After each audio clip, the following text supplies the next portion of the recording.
donc ñu tegoon un bout de temps boo xamante ni amul ñu nekkoon ci période ay élection donc nekkoon élection li nga xamante ni mooy élection législative yi ñu dem fale suñu député ndaw ñi nga xamante ni ñoo ñu war a teewal biir assemblée par la suite je pense que résultat yi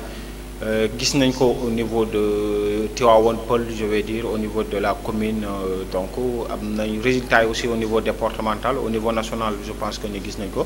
boobu ba léegi nag on voulait pas y prononcer parce que ginnaaw résultat dafa am période yu ñuy wax résultat provisoire nga xamante ni tey conseil constitutionnel da koy joxe ginnaaw si loolu mu am 5 jours de recours yoo xamante ni dinañ ko may ñi nga xamante ni dañoo jàpp ni résultat yi jaarul yoon wala am na ay manquement bu loolu weesoo si mu amoon beneen phase de traitement recours yi ak loolu donc normalement tey wala suba war nañu am résultat yi nga xamante ni mooy résultat définitif ñu koy wax donc recours yi ñu dem xaar nag amoon na ay coow yu bëri donc recours yi ñu dem xaar recours yi presque kenn dugalul recours ñuy analyser loolu aussi mu am benn cas bu particulier au niveau de la commune de Tivaouane Peulh Niakou Rap mu nekk commune boo xamante ni élection yi fi am yëpp parti au pouvoir moo ko gagné Benno moo ko gagné ñoom ñi nga xamante ni nag tey li gën a surprenant mooy dañu réunir ñoom ñëpp seen force ñu koy wax ay liste parallèle mooy ñi nga xamante ni tey élection locale yi ànduwuñu woon wala ki nga xamante ni moom lañ jiital d'accorduñ si woon parce que mën na nekk problème de compétence wala mën nañ gis ni ñoom ñoo ko ëpp leadership ñoom ñoo mën a développer commune bi nanguwuñu woon ànd ak moom ginnaaw si loolu nag bi mu demee au niveau national nga xam ni bon nañ question de parti la ñu ne dañuy àndaat ñu ànd nit ñi jàpp ni seen force day gën a bëri parce que tey 11 candidats yi fi nekkoon 10 yëpp ay parti Benno la ñu rejoindre kenn rek moo si demul ñu koy wax Baye Wade mu dirigé woon liste PDS nekk si coalition bi ñuy wax Wallu ñoom ñu dem ak intercoalition entre Yewwi Askan Wi ak Wallu ginnaaw loolu tamit mu am ñoo xam ne demuñu woon élection locale yi dañoo kale woon seen liste ñu koy wax waa Yewwi Askan Wi dirigé par le docteur Amadou Wade on le salue de passage aussi ñoom ñu am gagné ginnaaw bi ñu gagné nag mu nekk loo xamante ni au niveau des grandes villes wala au niveau de Dakar et les alentours ñu gagné ko gagné aussi ki nga xamante ni mooy Ngagne au niveau de sa commune Bambilor Pape Sow mi nga xamante ni Yewwi la mu confirmé waat résultat yi nag am ay analyses yu différent ñu gis ni tey président la ñu sanctionné parti la ñu sanctionné mais au niveau de Tivaouane Peulh am ñu gis ni tey maire bi en personne moom lañ sanctionné donte investir yuñ ko ñu gis ni tey ñoom seen côté ñu wax ni dafa am ay wor yoo xamante ni am na seen biir ay leader yoo xamante ni jàppoon nañ ni si ñoom lañ bokk wala ànd donc ñoom aussi ñu ne dañu am ay vote sanction analyse yi daal ku nekk mi ngi koy analyser ñu mu différent we am ñoo xamante ni dañu jàpp ni tey ki ñu investir wala seen comité électoral ni ñu ko doxee la ñu àndul parce que dañ si diriger koo xamante ni on va citer le nom muy Mohamed Faye am ay leader ay responsable yoo xamante ni dañu jàpp ni bi combat bi méttee Benno soxla woon au niveau local ñoom ñoo dem ànd ak moom ñu bëgg a jël Mohamed Faye teg ko seen kaw donc analyse yi différent mais analyse yëpp dañ ciy fàtte askan bi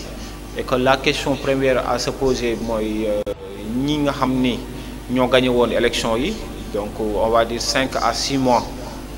ñu jëmaat ci yeneen élection ñu gagné élection locale am ñu bëri ñuy analyser ci commune bi jàpp ni erreur la que ni ki ñu investir waruñu ko woon a fal am ñoo xam ni jàpp nañ ni tey erreur bi tey plus de la moitié au fait wala boo calculer ki topp ci moom rawee na ko double bi am ñoo xam ne dañ ne nañu respecté vote yi ak lu mu bon am nañu ko votel am nañu porté ci moom espoir ginnaaw espoir bi nag plus de 6 mois écoulé na amul lu taxaw comme li nga xamante ni moom lañ baaxoo c'est une politique machiavélique bi nga xamante ni buñ la soxlaa pare nañ pour ñëw séduire la nga dem ci élection après déception ngay am ak trahison doo leen gisaat ñu temps bi écoulé ñu gis ni nag kooku lañ sanctionné tey et que la première question à se poser mooy que ni ñi ngi wax trahison mais kan moo trahir ak trahison bi njëkk est-ce que du ñoom ñoo ñëwaat taxaw laaj parce que maire bi fi nekkoon aussi kenn forcé wu ko kenn wax ko ni def nga fi dara lu exceptionnel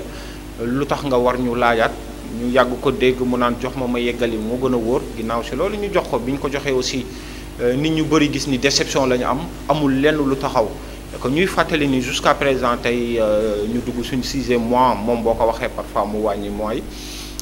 amul lenn loo xam ne sur le plan administratif taxaw na quand on parle le plan administratif on parle le bureau municipal bi ginnaaw bi ñu falee ñi nga xamante ni ñooy adjoint au maire ñu nekk au nombre de 5 ñu gis ñu jusqu'à présent amul ay adjoint au maire yoo xamante ni kenn installé wu leen donc jusqu'à présent ni ñuy wax ak yéen maire bi adjoint au maire yi kenn installé wu leen ki nekkoon première adjoint muy Boubacar Ka par rapport ak mandat be moom moo ñëw occupé waat bureau keneen ki nga xamante ni tey moo def forcing wala moo bricardé ñu koy wax ki nga xamante ni mooy Wigué Sall moom kenn installé wu ko quand on parle de l'installation amul installation bu officielle boo xam ne maire bi def na ko et que nombre de fois yi nga xamante ni aussi maire bi ñëw na ko ci commune bi wala wàcc na ko mun nañ ko compter à part inondation yi à part li nga xamante ni moo nekkoon wàllu plage bi ak nañ lañ koy entouré cas de noyade yi nga xamante ni amoon na mu defoon ci aussi ay déclaration yooyu aussi ñu gis ni amul suivi mel ni day commencé lenn jox askan bi ba ñu am yaakaar mu retiré waat et que question yu bëri juddu foofu ñu déggoon ko aussi ci élection yi mu ne recevoir nañ ko palais ginnaaw audience bi nga xamante ni juróon na bruit bu bari muy audience départementale bi ñu ne ñii ñoo dem ñii ne ñii ñoo dem après par la suite mu am audience moom ak monsieur le président de la République Macky Sall ak ki nga xamante ni moo nekkoon le candidat investi ñu koy wax Ngagne Diop après mu ne ñu waxtaan na ak président dig na ay ndomba tànk ki nga xamante ni mooy commune Tivaouane Peulh ñàkku rab donc quand on parle de promesse et que promesse su homme politique wala promesse su ku jëm ci ay élections est-ce que am na valeur boobu ak lan mooy garantie yi loolu aussi c'est des questions à se poser par la suite aussi moom bi mu ñëwee dégg nañ ko wax na ay discours am na ay pàcc yoo xamante ni dem nañ ci ay caravane moo discours bi gën a bi mu gën a wax mu gën a marqué nit ñi que mooy que ni ginnaaw bi mu waxtaanee président am na lu mu ko dikk wala am na lu mu dikk commune Tivaouane Peulh ay yeneen poste de responsabilité et que loolu mu ko dem campagne ne nañ ko jàppale bu gagné Tivaouane Peulh dina bénéficier wu et que dinañ am yeneen poste ouverture et que loolu aussi am lu war a am taxaw seetlu bu fekkee dañ la dikk moo tax nit ñi war la voter pour jàppale la yow ñi la faloon pendant ce durée de temps là ñi la faloon que boobu ba léegi gisuñu benn amélioration gisuñu benn approche boo xamante ni am na diggante yow ak population bi nga xamante ni yaa daagaanoon ne leen jox leen ma liggéey woo defoo dara c'est-à-dire que li war a installé wu mu nekk base levier yi nga xamante ni moo war a def gisuñu ci dara beneen bi nga xamante ni am na ñu koy wax plan de développement communal nga xam ne da nga koy établir mu ak sa feuille de route nga war ko définir sur 5 ans nga ne 5 ans yi si lii laay liggéey axe yi laay def nga impliqué ci population bi impliqué ci ñi nga xamante ni ñu ngi ci secteur de développement local bi promouvoir leen aussi nga ne yii laay liggéey fii laay teg lii laay def ak loolu mu amoon ay débat d'orientation budgétaire yoo xam ne mën nañ ko même su fekkee ni li ëpp ci population bi teewee wuñ ko mu am ay conclusions yoo xamante ni dafa am ay commission yu ñu xajale woon ginnaaw bi ñu tegee commission bi aussi gisuñu benn commission boo xamante ni def nga lu tax ñu mën la wax ni commission bi mi ngi liggéey et que ay ordre de mission tax commission yi bu nu ñu ko am na je peux citer commission culturelle boobu ba léegi ñu ngi daw ci ay ordre de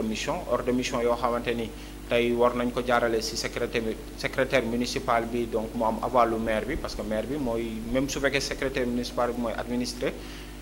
maire bi moo war a signé donc ñu gis ni dara defuñu ko fi amul lenn lu changé ci yoo xamante ni mi ngi koy teg walla yaakaar mën na juddu et que suy argumenté aussi li muy gëmloo nit ñi walla lim ñuy wax mooy que ni du ñu koy atte ci 6 mois dafa teel et que dafa war a liggéey pour 5 ans donc bilan am su koy def sur 5 ans la koy def et que ñun ñëpp aussi bu ñu naxante baatu dëgg bu ñu ko déggee dañ koy xam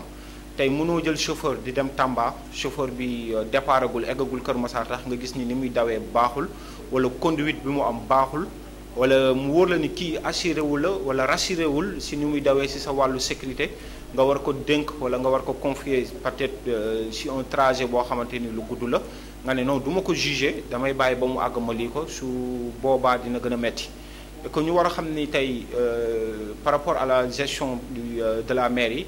par rapport ak 7 ans yi dafa am lu changé lu bëri population bi n'était pas trop impliquée dedans donc léegi nag changement dafa am jeunes yi dañu bëgg a xam seen maire nu muy doxee am ay ndaw ñoo xamante ni aussi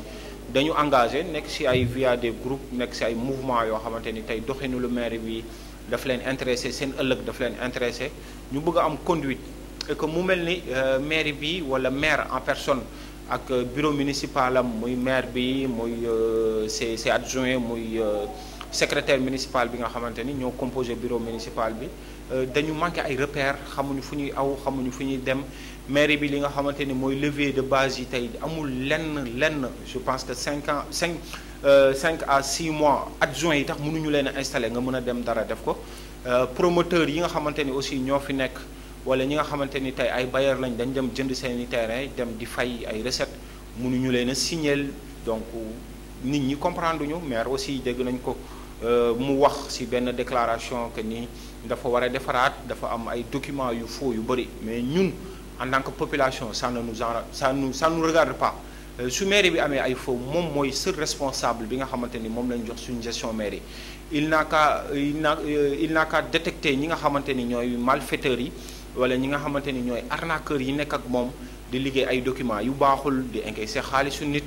di manipuler ay espèces parce que tey mairie boo fa demee di déposer ku dul ki nga war a fay ordre de recette bi nga xamante ni moo ko war a encaisser pour man amul benn nit ci mairie koo xam ne war nañ la mën a fay wala war nga mën a manipuler ay espèces donc de près ou via les moyens de transfert yoo xamante ni nit da la koy jox na la demal nga déposer donc ñu gis ni amul repère parewul pour liggéey wàccul askan bi gis na ko amul kenn ci ñoom ñi nga xamante ni ñoo àndoon ak moom wala ñooy liggéey ak moom ku ko mën a wax kat maire dafa lii wala est-ce que doo teg lii est-ce que amul repère c'est-à-dire que day tâtonner comme xale boo jël journalier muy su waree ñëw ci maire bi xamul ñu fa war a fekk xamul dara amul lenn lu kere day tëñëx yi di dem bu dara amee mu kii ko loolu yëpp dajale ci élection bi et que nous pensons que ni la population am na benn maturité boo xamante ni wane na ko ci élection yi ñu gis ni veille élection yi am na bruit bu bëri bu jub et que cas bi gën a frappant muy cas wu ñàgg bu ñu nee élection yi bi ñu demee ba campagne bi tëj et que muy samedi bi ñu war a dem élection dimanche ñu gis maire recevoir yi nga xamante ni ñooy ay chef de quartier et que avant muy recevoir chef de quartier yooyu aussi fi nga xamante ni mooy foyer socio-culturel bu APIX ñu gis ni maire recevoir na fa ñi nga xamante ni mooy chef de quartier wu Tivaouane Peulh recevoir fa aussi ñi nga xam ni mooy bàjjenu gox mu recevoir leen su contexte ay élection que comme li nga xamante ni tey on va dire que ni politiciens yu bëri wala moom baaxoo na ko def du leen recevoir mu jël bàjjenu gox yi bu Tivaouane Peulh may leen valeur 1 million jël chef de quartier yi may leen valeur 1 million que 1 million yooyu ça représente ban somme la représenté si ñi nga xamante ni tey ñooy bàjjenu gox yi ak seen relais yi nga xamante ni tey soo calculer au total ça va tourner dans les alentours de 205 chef de quartier yi ñëw aussi moo xamante ni suñu séddoo mënuñu am 20 000 wala duñu am tax lu mat 30 000 mu déplacer ay kilifa ñëwloo leen recevoir loo leen lu mu leen wax jàppale leen ma fexe leen ma gagné c'est-à-dire que li nga xamante ni mooy gestion bi ak dundu nit ñi nga ko xam ne dañ ko confier di xaar mu teg ci ay développement di xaar mu commencé liggéey defu ci dara interpellé wu ci kenn laaju ci xalaatu kenn nekk njiit boo xamante ni aussi amul oreille d'écoute moom mooy wax li muy wax moom moo baax soo koy conseillé wala nga koy wax waaw dégg naa la xam naa fi ma jëm xam naa li ma li mais su jëfee nga xeeb ko wala du jëf tax xam nga jëf ñu xeeb la tax da ngay def dara nga posé benn acte ñu ne non lii baax na mën nañ ci kii war nañ mën nañ ci doxante ak yooyu amul lii dox wala ñëpp xam ko mu nga xamante ni mooy seul wala mooy li gën a ñang ci dugal koppar ñoom ñëpp ci lañ nekk mooy par rapport ak domanial bi par rapport nan la ñuy dugalee kayit par rapport ak visite domaniale yi nga dem fay par rapport ak nga ñëw dugal sa kayit wala lii ak lii ak lii et que yooyu tamit promoteur yu bëri ñu ngi koy kii donc ñu koy laaye biir aussi donc ci phase yooyu lañ toll ak moom ba tey que ni ñi fay bu fekkee ni seen kayit yi ñu fayee baax na amul lenn lu war a tax mairie bi war leen a mën a téye bañ a dugal loolu donc là on va ouvrir par rapport ak ça la ligne donc ñuy dugg ci phase bi nga xamante ni mooy waxtaanu élection yi tey est-ce que surprise la ñu perte Tivaouane Peulh ñu perte Niaga est-ce que ñoom waruñu woon a pare xam ni askan bi comprendre nañ jeu yi nga xamante ni ñoom la ñuy joué lobby yi nga xamante ni moom moo fi am du ma liggéey damay bàyyi ba veille élection mu jug génne sama xaalis laa yor sama xaalis moo ma fal parce que dégg nañ fi aussi discours yooyu nga dem élection locale am ñu jaayante ñoo xamante ni tey jàppale nañ la nga ni sa xaalis moo la fal mais amul koo xamante ni tey li mu effort yu mu fournir tey reconnaître nga ko jàpp ni kay lii tey c'est une coalition ku nekk dafa am cër promesse yi nga xamante ni amoon na si tey ñu bëri gis ni la plupart teniru ko via ñi nga xamante ni ñoon la coalition on peut citer cas domanial bi nga xamante ni tey duñ ko fàtte et kenn mënuñu ko fàtteloo parce que ça nous intéresse mooy suñu première source de recette par rapport ak commune et que ku xam commune xam nu muy doxee amuñu fiscalité bi nanguwu ko teg mairie bi jusqu'à présent moment bii ñuy wax ak yéen amul lu ñuy wax registre des recettes nga xamante ni tey mu mun a xool nan la mairie bi nga mën a def ngir dugal ay recettes ci mairie parce que mairie recette moo koy doxal soo amul recette da ngay dépenser dans le vide dépense yi nag mën na nekk ay dépenses yoo xamante ni dépense d'investissement lay nekk ou dépense de fonctionnement mooy jël en charge mairie bi ni muy fonctionner mooy jël salaire yi ak loolu et que taux salarial wu mairie bi aussi c'est exorbitant donc ça tourne dans les environ dans les 100 millions yoo xamante ni mairie bi mi ngi koy fal ak ñi muy fay ñan ñoo si liggéey ñaata cas de salariés fictifs ñoo fi am yoo xamante ni tey ñi ngi bénéficier wu di fay te amaluñu njariñ askan bi liggéeyuñu benn liggéey bu war a tax ñu leen di fay donc loolu aussi nekk ay interrogation yoo xamante ni dañ koy poser et que ginnaaw défaite bi aussi xam nga nit su narul liggéey day taafantaloo benn affaire booy lii amul si ñoom lenn loo xamante ni ginnaaw défaite bi même boo amee défaite tey gis nañ Yewwi seen conférence de presse ñu ñëw toog xoolaat boo amee défaite pour man war nga mën a ñëw xool lan moo doxul lan moo demul mais bon loolu gisuñu ko depuis défaite bi ba léegi bon amul maire moment boo xamante ni ñëw na ñi ko xam ñu bëri il te parle de injoignabilité affaire bi daf ko betti lan moo la bett loo xam ne defaloo askan bi dara lu tax ñu war la mën a fal askan bi jox la deuxième sens fal la ngay jëlaat même conduite bi jëlaat même ligne bi je pense que askanu Tivaouane Peulh Niaga Ñàkku Rab weesu nañ loolu et que nit ñi mature boo xamante ni kenn mënatu leen influencer sur des votes ay complot ça ne passera plus sur commune bi nit ñi duñu ruusati kenn par proximité wala par diw lu ñu la jege dañuy bàyyi ba jour élection yi nga jël leen def si li nga siy war a def dem jox même boo toggee ay añ ak loolu nit ñi voté xam nañ ku liggéey ñu mën la woon a votel ak loolu ak lan nga fi liggéey ba tax askan bi war a mën a reconnaissance jàppale la nga dem tey nga nekk ministre ça ne dérange personne ñëpp yéene nañ la ko mais lan nga yéene yow sa askan ba tax askan bi war la mën a yéene nga nekk ministre koo xam ni maire nga nekkaat ko bi ñu ko nekkaatee defoo dara lu tax ñu war a mën a tax ban pouvoir wala ban espérance wala ban force nga war a mën a jox askan bi ba askan bi war la mën a porter nga nekk ministre maire bi nga nekk bi nga ko nekkee nit ñi injoignabilité lañ gis quand on parle d'injoignabilité nit ñi amuñu temps wu jël téléphone di la woo lu dul ñenn nit ñi mais quand on parle un maire doit être disponible et proche par rapport à sa population et par rapport aux besoins population bi et non pas des besoins de leader commune Tivaouane Peulh maire bi amul suñu temps amul suñu jot li mu am temps ak jot mooy gérer ay leader li mu am temps ak jot mooy diviser ay leader pour mën a régner buggul kenn koo xamante ni yaa ngi am xam-xam di ko conseiller buggul ay leader yoo xam ne ñi ngi ànd peu de personnes yi nga xamante ni tey ñi ngi dem alerter di concerté wu di wax ni nan lañu mën a gën a doolelee tax seen parti dem ñàgg di regrouper lu mu leen wax pourtant ñi ngi dem di regrouper samay noon kenn noonoowu la da nga ñëw laajuñu la forcé wuñ la ne la ñëwal nga jël commune bi nga jëloon ko defoo fi loo xamante ni satisfaire na la plupart des personnes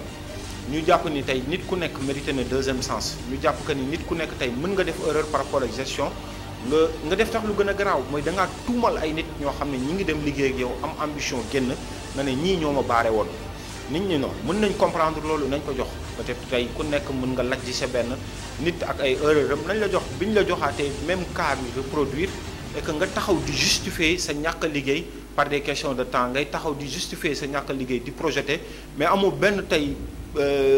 benn plan wala benn tey développement boo xamante ni mën nga ko teg beneen bi bu la nit ñi interpellé waaw lii ak lii et puis di wax ay yoo xamante ni c'est un peu bidon sa poche yaa ko liggéey am nga ko loolu tey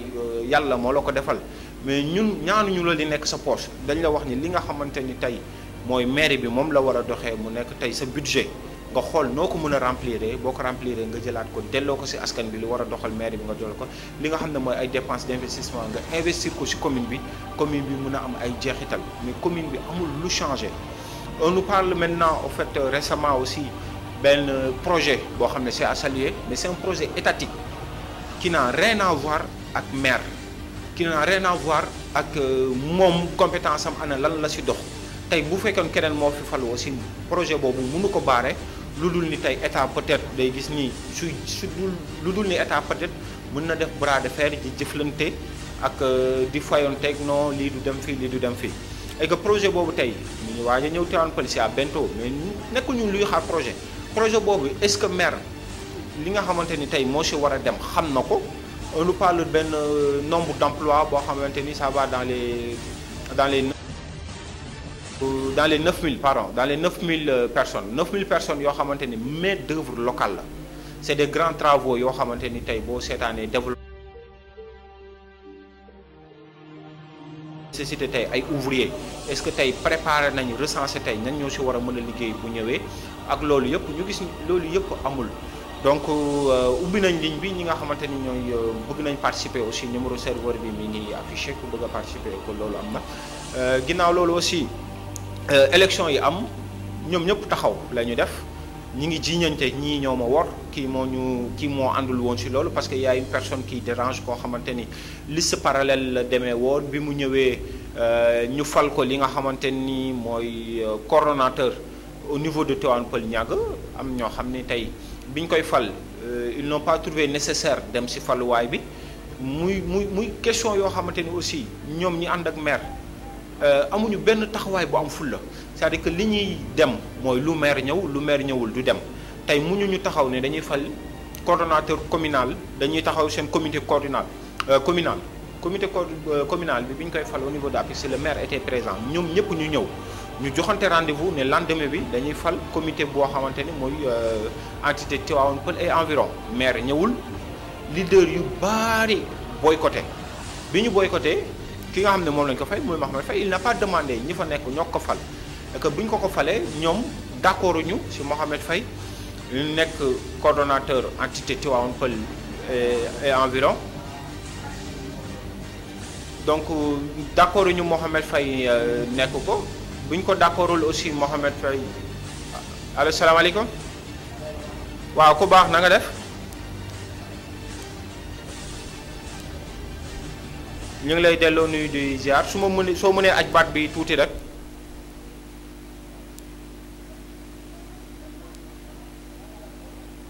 régie sama niveau amoo volume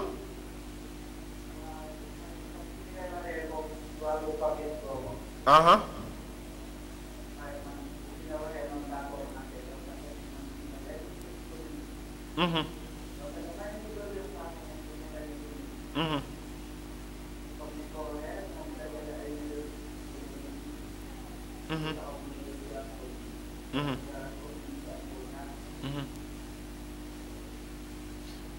ñu lay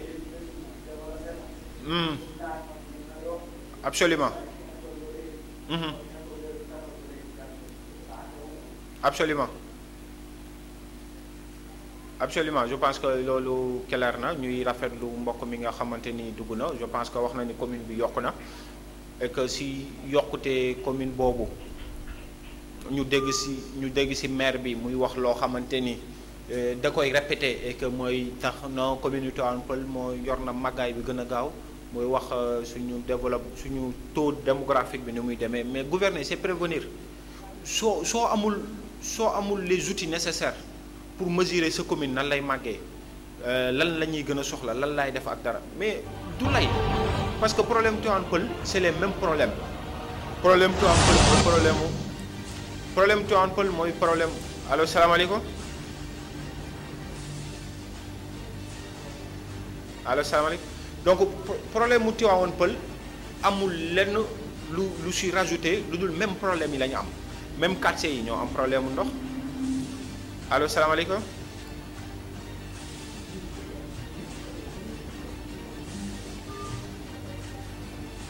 donc taille démographique bi bu ko taafantaloo soo mënul liggéey wala nga bëgg ko def layukaay taille démographique bi mën na yokk bëgg-bëgg yi day yokk mais bu ñu fàtte ni même problème yi la ñu am c'est-à-dire que suñu problème mooy ndox suñu problème mooy tey ay voies yu nit ñi mën a aw pour mobilité bi facile te defoo ci dara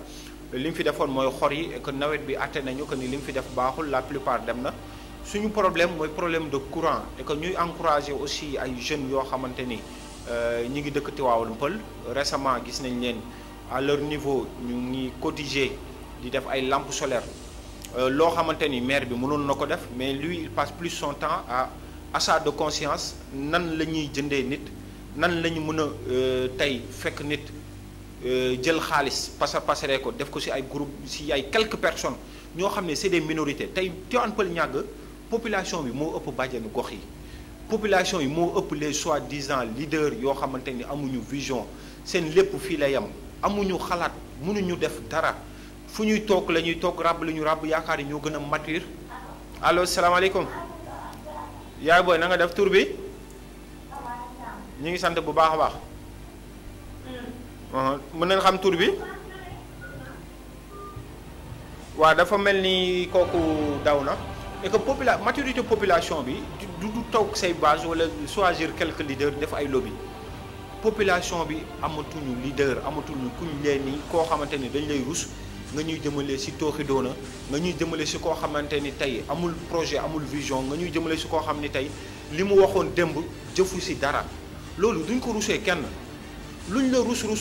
bu heure voté jotee dañuy dem sanctionner parce que defoo fi dara dañ lay dem sanctionner parce que tey suñu besoin amoo loo ci def quelques personnes ñooy bénéficier wu ci say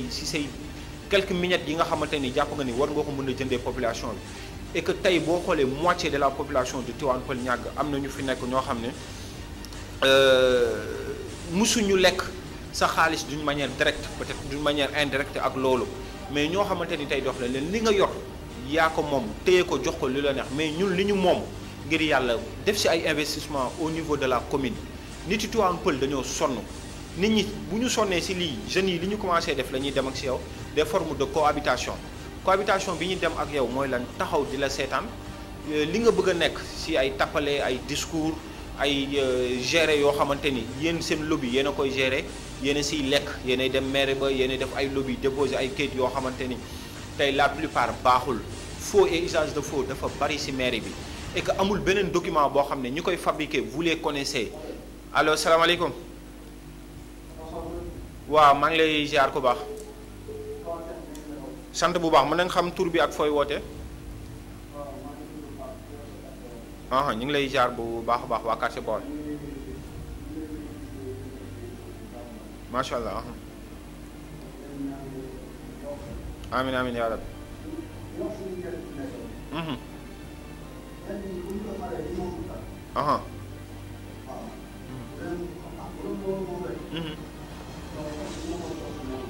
ça c'est clair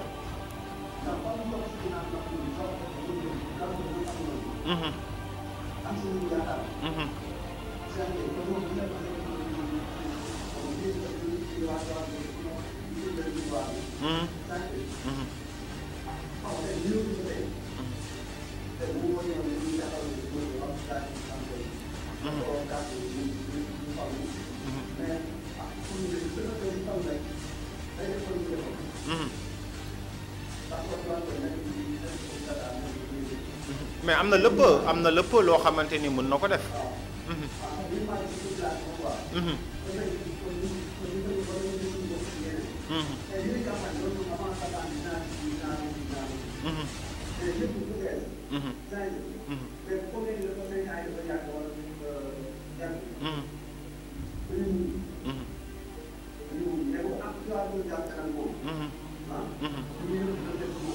waaw mais xam nga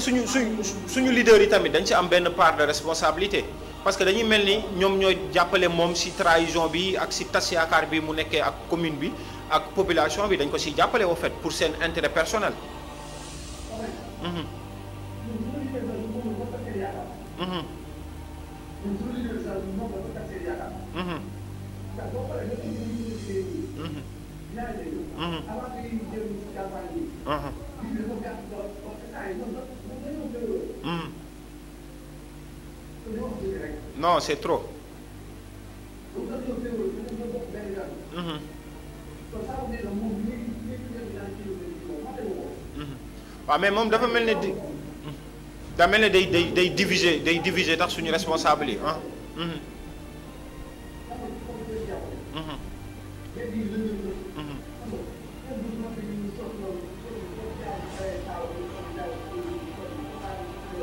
Mhm. Mhm. yàlla baax na et que population bi aussi foog ñu xool nu ñu mën a dundee gérer yenn yi et que yooyu dinañu dimbali ñu xaar aussi et que képp koo xamante ni responsable nga si magu yi am fii ak nax askan bi aussi nit ñi pare pour sanctionner la parce que boo ànd ak nit aussi pour wax ko dëgg la. Absolument frère. yàlla baax na. non. Mhm. Mhm. Mhm. ñu ngi lay rafetlu kàddu kooku je pense que ni li mu wax c'est essentiel et que tey mënoo diriger ay nit ay xale yu ndaw c'est-à-dire que du mënoo liggéey mais maa tey dam allo salaamaaleykum ça va yaa boy ñu ngi lay ziar bu baax alhamdulilah mën nañ xam tur bi ak fooy woote mën nañ xam tur bi ak fooy woote waaw waaw loolu moom waaw mais Famata ñun wax lañu mën ñi ngi wax boobu ba léegi donc kooku nekk Fatmata nekk aussi suñu sœur moom mi ngi ci entrepreneuriat bi di jaay gëm boppam ñuy profité aussi di ko jaale waajuram boobu mu perte yàlla na ko yàlla yërëm xare ko ci àddina donc en fait nit ñi foog ñu tàmm cohabiter mooy lan mooy ñu xam ni kii ñu fal du liggéey parewul pour liggéey tegul ay levier pour liggéey parce que liggéey boo ko bëggee dafa am fu muy tàmbalee projeté ni lii laay def fii laa jëm parewul pour liggéey c'est un businessman li ko intéressé wala li ko mën a def tey Tivaouane Peulh dafa soxla Tivaouane Peulh pour escalier pour mën a yéegu fenn mais jafe-jafe Tivaouane Peulh wala jafe-jafe askan bi intéressé wu ko la preuve en est que tey bu Tivaouane Peulh dem tàq tey dañ koy woo ne ko Tivaouane Peulh dara xam ne fi muy dooru jógee Dakar dem amul tey organisation wala amul programme boo xamante ni fii laay jëm lii laay def fii laay commencé lii laay tàmbali amu ko. waaleykum salaam wa rahmatullah ñu ngi lay jaar bu baax papa mën nga xam tur bi ak fooy woote. ñu ngi lay jaar bu baax. Abdoulaye ñu ngi lay jaar bu baax. dana bu baax alhamdulilah.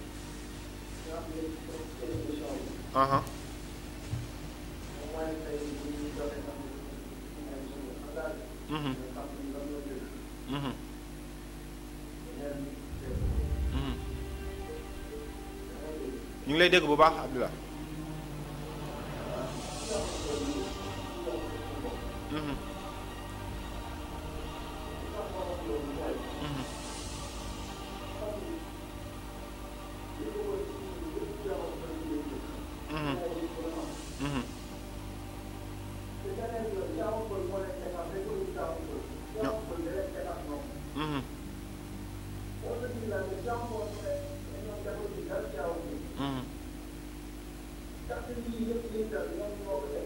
Absolument.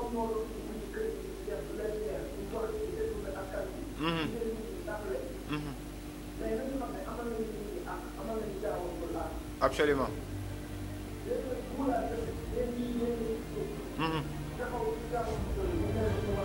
Absolument.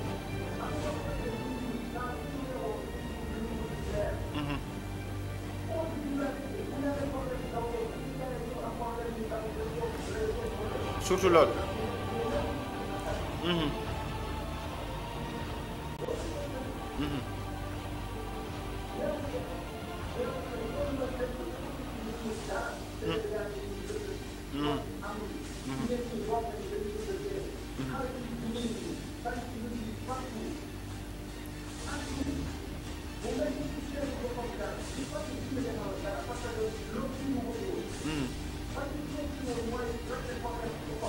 absolument surtout loolu. jërëjëf jërëjëf Abdallah ñu ngi lay kii je pense que ni tey ñun li ñu fi tax a toog mooy population bi conscient et que xaar bi ñuy xaar ñu génne ci suñu xel parce que ki nga ko jëflanteel nekkul koo xamante ni am na reconnaissance nit la koo xamante ni li mu xam. allo salaamaaleykum. waaw yaay booy na ngi lay ziar bu baax. ah Maman Africa yow ñu ngi lay ziar bu baax. alhamdulilah ñu bëggoon am sa intervention.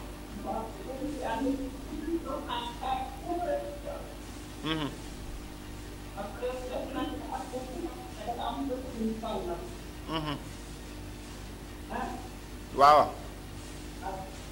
allo ñu ngi lay dégg bu baax.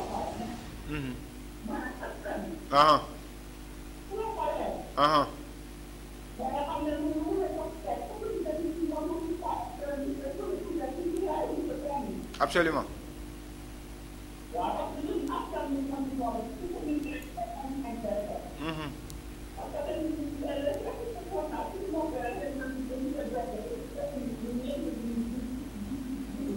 Absolument.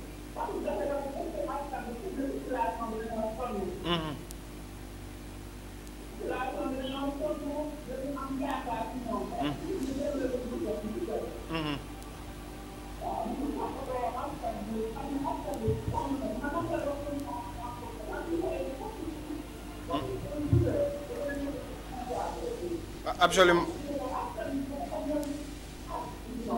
Absolument.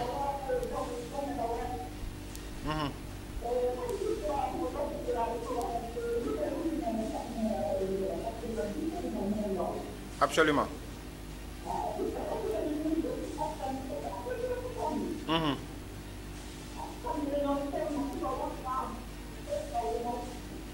Absolument.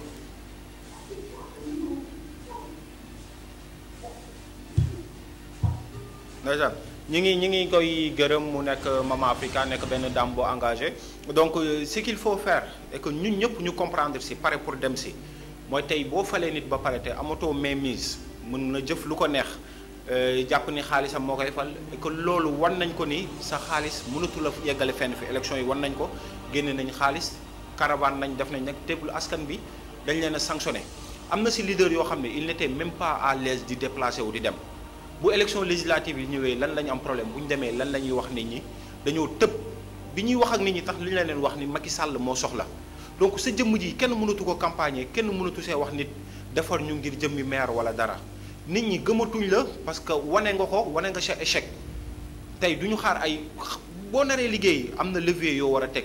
xam nañ mairie nu muy doxee ak gestion mairie nu muy doxee le minimum maire bi amu ko mairie bi lenn la am service domanial.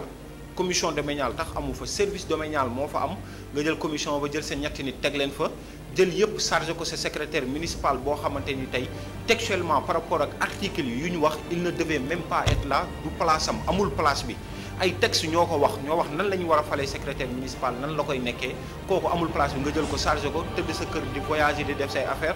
ñenn ñi bu ñu meree nga jël leen yenn ñi nga xamante ni tey ñooy yenn promoteurs yi jege ak yow di ñëw ba sa kër di indi ay kayit nga koy signal un maire boo xamante ni zéro élégance da ngay signé kayit tax si mbedd taxaw di ko jox keroog bi ñuy war sapeur pompier yi waa APIX jeune APIX yi interpellé la sa capot oto nga teg kayit bi signé ko jox ko sa secrétaire municipal mu dem tampon ko amoo benn élégance si ak respect si askan bi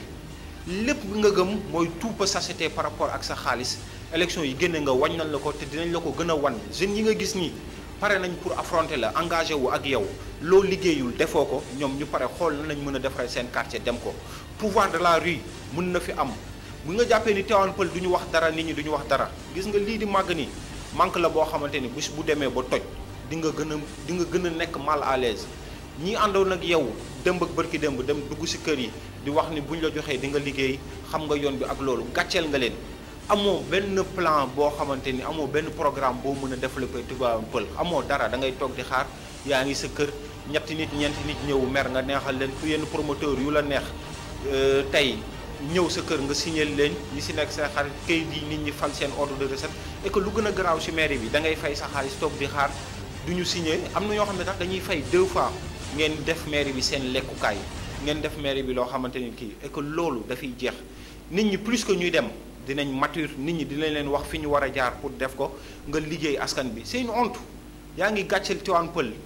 tey nit tax rus na ni Tivaouane Peulh laa dëkk loo xam ne defoo fi dara élection bu jotee ba jot lañ lay gis nga ñëw def campagne déguisée les gens ont compris amul benn leader boo xamante ni dinañ ko topp mu ñuy jëmloo si loo xamante ni du dëgg légaliser nga trahison par rapport ak commune bi yaa ngi dem jiñ ay nit ne ñoo la wor tey pare nga waat pour ànd ak ñoom pour ses propres intérêts pour ñu mën a la propulser lan nga liggéeyal commune bi ba commune bi war la mën a jàppale pour nga gagner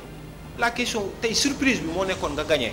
soo gagné woon nga ne ñii kat ñi ngi fi ñu nekkoon ba léegi yeewooguñu donc loolu moo nekkoon suñu émission antenne libre weekend bi dimanche incha allah dinañ ñëw ba allo salaamaaleykum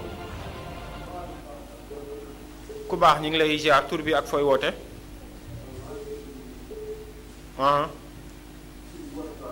macha allah ji bi mën nañu am sa intervention par rapport ak contexte Tivaouane Peulh après élection yeeg yooyu.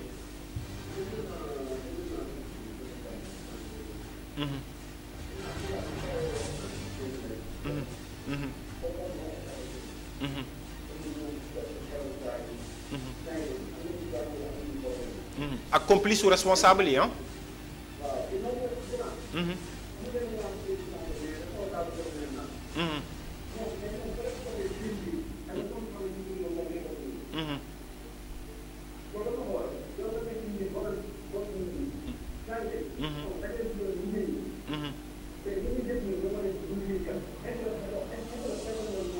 waaw yéegukaay la bëgg a def commune bi dem yoonam.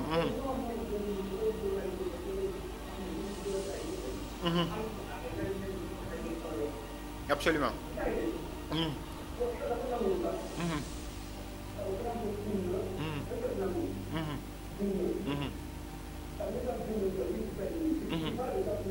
Absolument. non tegul dara ay adjoint yoo xam ne kenn installé wu bu leen ba léegi c'est dafa garaaw organigramme amoo ko amoo plan de développement communal amoo dara.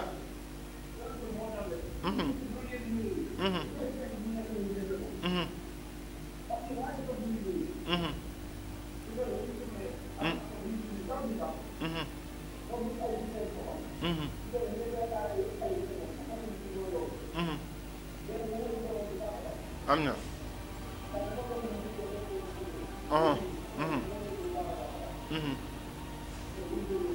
ñu ngi lay gërëm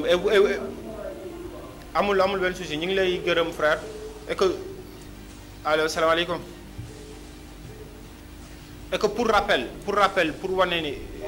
allo salaamaaleykum ñu ngi lay delloo ziar mën nañu xam tur bi ak fooy woote alhamdulilah waaw macha allah sabi ñu ngi xaar sa intervention.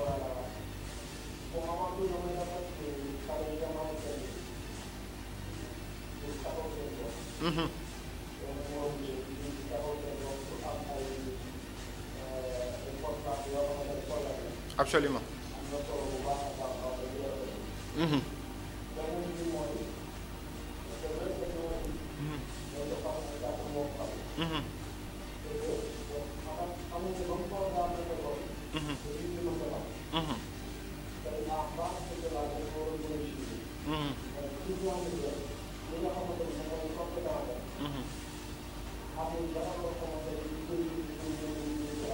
Absolument.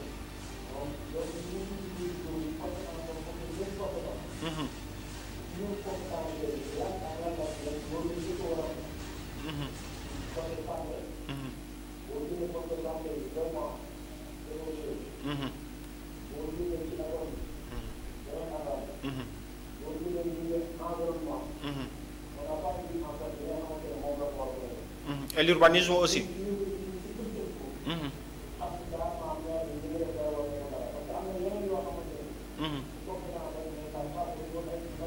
Absolument.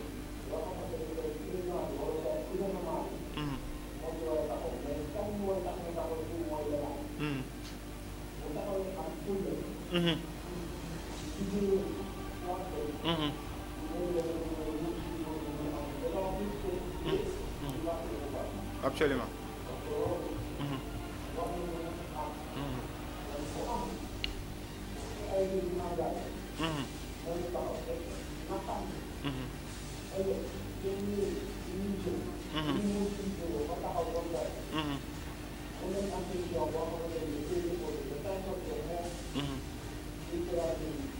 Mais c'est ce qu'on appelle la révocation waaw. Non fa la jëm ndax du liggéey.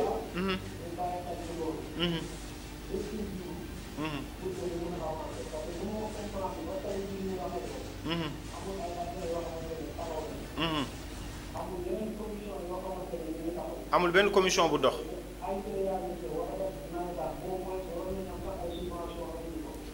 mais subvention yi promettre na 500 000 comme moom promesse rek lay def te du respecter kàddoom.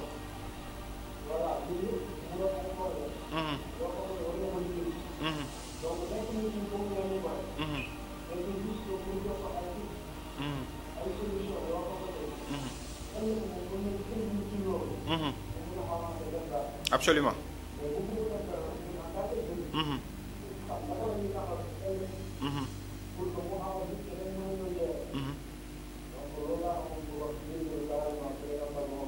D'ailleurs li nga wax rafet na ñu ngi lay gërëm di la sant donc tout à l'heure j'étais en train de dire que ni tey quartier bi nga xamante ni mooy Daaru Rahman 4 et que ñu amoon femme bi nga xamante ni femme âgée la ñu violé woon ko violenté ko ba pare rey ko maire bi mu fa demee engagement yi mu fi jëloon boobu la ko ñooñu gëj a gis mu waxoon ni waa Sénélec yi dinañ ñëw natt demuñu fa